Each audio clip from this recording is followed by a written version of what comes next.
요한복음 8장 3절로 9절 말씀입니다. 신약성경 157면입니다. 함께 읽습니다. 서기관들과 바리새인들이 음행 중에 잡힌 여자를 끌고 와서 가운데 세우고 예수께 말하되, 선생이여, 이 여자가 간음하다가 현장에서 잡혔나이다. 모세는 율법에 이런 여자를 돌로 치라 명하였거니와 선생은 어떻게 말하겠나이까? 그들이 이렇게 말함은 고발할 조건을 얻고자 하여 예수를 시험함이로라. 예수께서 몸을 굽히사 손가락으로 땅에 쓰시니 그들이 묻기를 마지 아니하는지라. 이에 일어나 이르시되, 너희 중에 죄 없는 자가 먼저 돌로 치라 하시고 다시 몸을 굽혀 손가락으로 땅에 쓰시니 그들이 이 말씀을 듣고 양심의 가책을 느껴 어른으로 시작하여 젊은이까지 하나씩 나가고 오직 예수와 그 가운데 섰는 여자만 남았더라. 아멘. 오늘도 그리스도 예수 안에서 행복하시기를 축복합니다. 미국에서 활동하는 세계적 암 전문 의인, 우리나라 김의신 박사가 진단한 한국에서 암이 폭증하는 결정적 이유는 다른 나라 사람과 비교해 근심과 걱정이 많기 때문이라고 진단을 했다고 합니다. 유독 한국에서 암 환자들이 폭증하는 이유는 스트레스와 또 이 스트레스를 해소하려는 안 좋은 식습관, 그리고 암에 대한 부정적인 인식을 꼽았습니다. 세계적으로 암 환자가 폭증하는 이유는 오래 사니까 누구든지 암에 걸릴 가능성이 있다고 간단하게 대답을 합니다. 그러면서도 특이하게 미국 암 환자들은 보통 암을 고혈압이나 당뇨와 같은 만성 질환으로 생각하는데 암에 대할 때 대수롭지 않게 생각하는 특징이 있다고 합니다.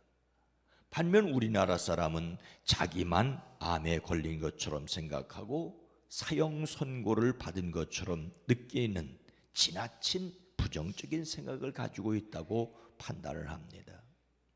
김 박사는 병을 치료하는 것보다 예방하는 것이 중요하고, 질병에 대처하려면 그에 대한 전략을 세우고 행동으로 옮겨야 한다고 합니다. 그러면서 행동에는 운동이 제일 중요하다라며 그 중에서도 걷기 운동을 최고로 꼽습니다.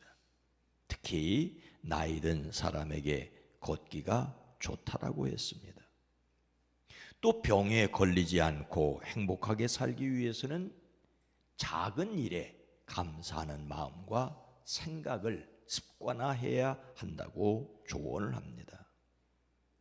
암을 유발하는 가장 중요한 요인은 스트레스인데 우리나라 사람들은 굉장히 경쟁적이라 스트레스 없는 사람이 없다는 것입니다.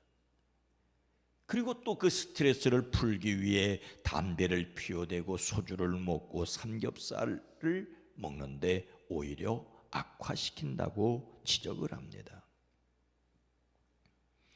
예수님 닮는 성품 9월 주제는 조심성입니다. 예수님을 닮는 성품으로서 조심성은 옳은 행동이라도 적절한 시기가 얼마나 중요한지를 아는 것이지요. 일의 성공을 위해 하나님의 방식에 따라 계획을 세우는 것입니다. 근데 우리는 그 하나님의 때를 기다리지 못하고 스트레스를 받고 화를 쌓아감으로 병을 유발할 수 있습니다. 그래서 하나님이 주시는 능력으로 행동하기 전에 생각해야 한다는 것을 기억해야 합니다. 서기관들과 바리새인들이 음행 중에 잡힌 여자를 끌고 예수님께 와서 여쭈었던 이유가 무엇이었습니까? 6절입니다. 그들이 이렇게 말함은 고발할 조건을 얻고자 하여 예수를 시험함이로라. 예수께서 몸을 굽히사 손가락으로 땅에 쓰시니.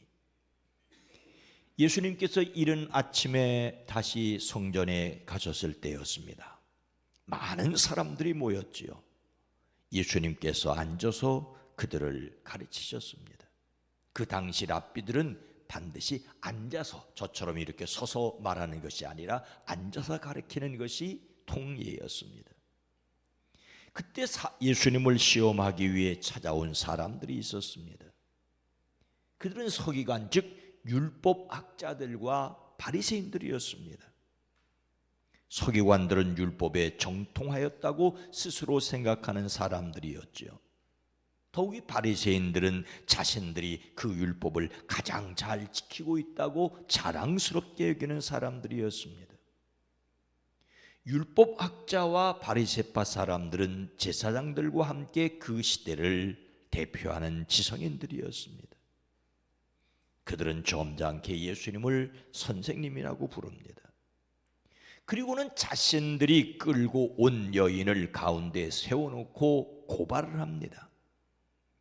이 여인이 음행을 했다는 것인데, 음행이라는 말로 보아서 이 여자가 남편이 아닌 남자와 간음을 했다는 것을 알 수 있습니다.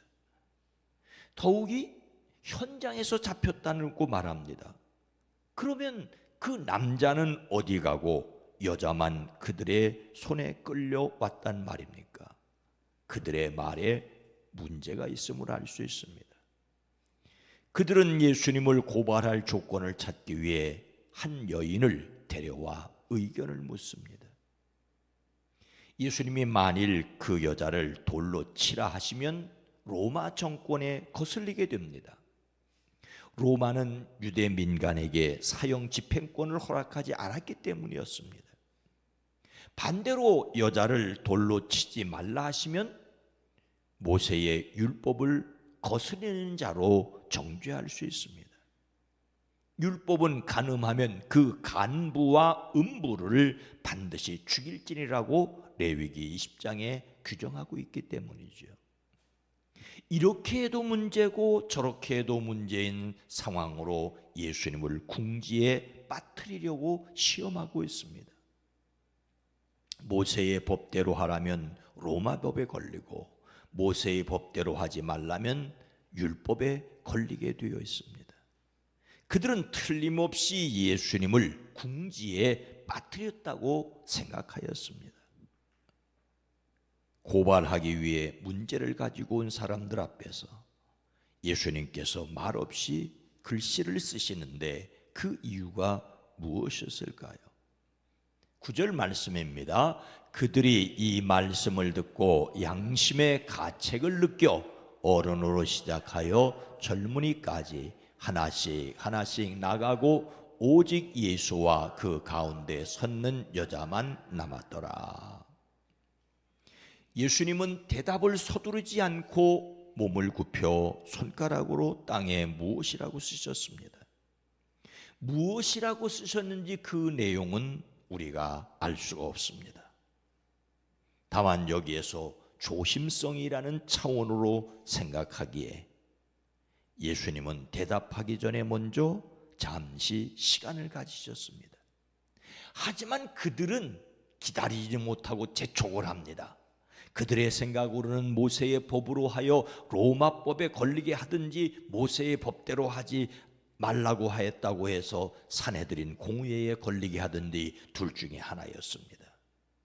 그런데 예수님은 로마법도 아니고 율법도 아닌 은혜의 법을 말씀하십니다.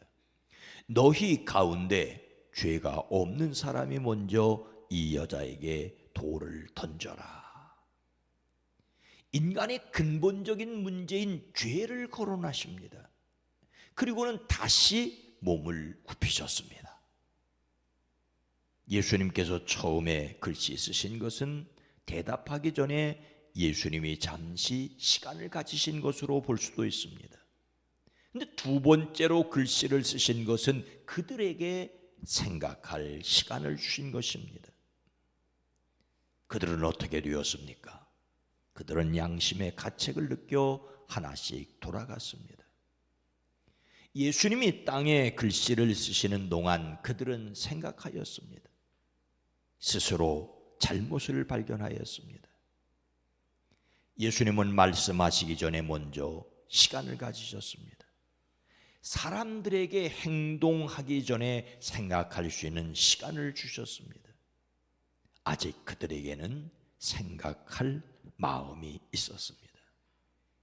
예수님은 자신을 함정에 빠뜨리는 사람들에게 생각할 기회를 주셨습니다. 예수님을 시험하여 고소할 조건을 찾는 사람이라도 스스로 생각할 시간을 갖는다면 악한 마음을 진정시킬 수 있습니다. 그래서 사람들은 자기 속에 있는 악한 마음을 버리게 될까 봐 생각하려고 들지 않을지 모르겠습니다. 스데반에게 돌을 던졌던 사람들은 이를 갈고 귀를 막고 달려들지 않았습니까? 생각하려고 하지 않았습니다. 아니, 세상은 사람들로 하여금 생각하지 못하게 합니다. 우리는 자신이 생각할 시간을 가져야 합니다. 그리고 다른 사람들에게 생각할 시간을 주어야 합니다. 오늘 말씀을 마음에 새기고 곤란한 문제 앞에서 또는 급히 행동하기 전에 생각하도록 우리 자신이 실천할 것이 무엇이겠습니까? 오늘 말씀에서 예수님은 결코 그 여인의 죄를 두둔하지는 않으셨습니다. 나도 너를 정죄하지 않겠다. 가서 이제부터 다시는 죄를 짓지 말라. 다시는 죄를 짓지 말라고 여인에게 말씀하셨기 때문입니다. 무조건 다른 사람을 용서해야 한다는 것도 잘못입니다. 죄를 짓지 않게 권면하는 것도 절대 필요합니다. 다만 우리는 조심성이라는 차원에서 오늘 말씀에서 삶의 지혜를 배울 수 있었습니다. 그것은 바로 생각하기 전에 행동하기 전에 생각한다는 것입니다. 잠언은 지식 없는 소원은 선하지 못하고 발이 급한 사람은 잘못 가느니라고 하였습니다. 지식이 없다는 것은 생각하지 않는 것이라고도 볼 수 있습니다. 충동적으로 성급하게 행동하는 것은 미련합니다. 지식 없는 소원은 정당한 기준이나 합리적 생각 없이 열정만으로 어떤 일을 행하려는 충동적인 마음입니다.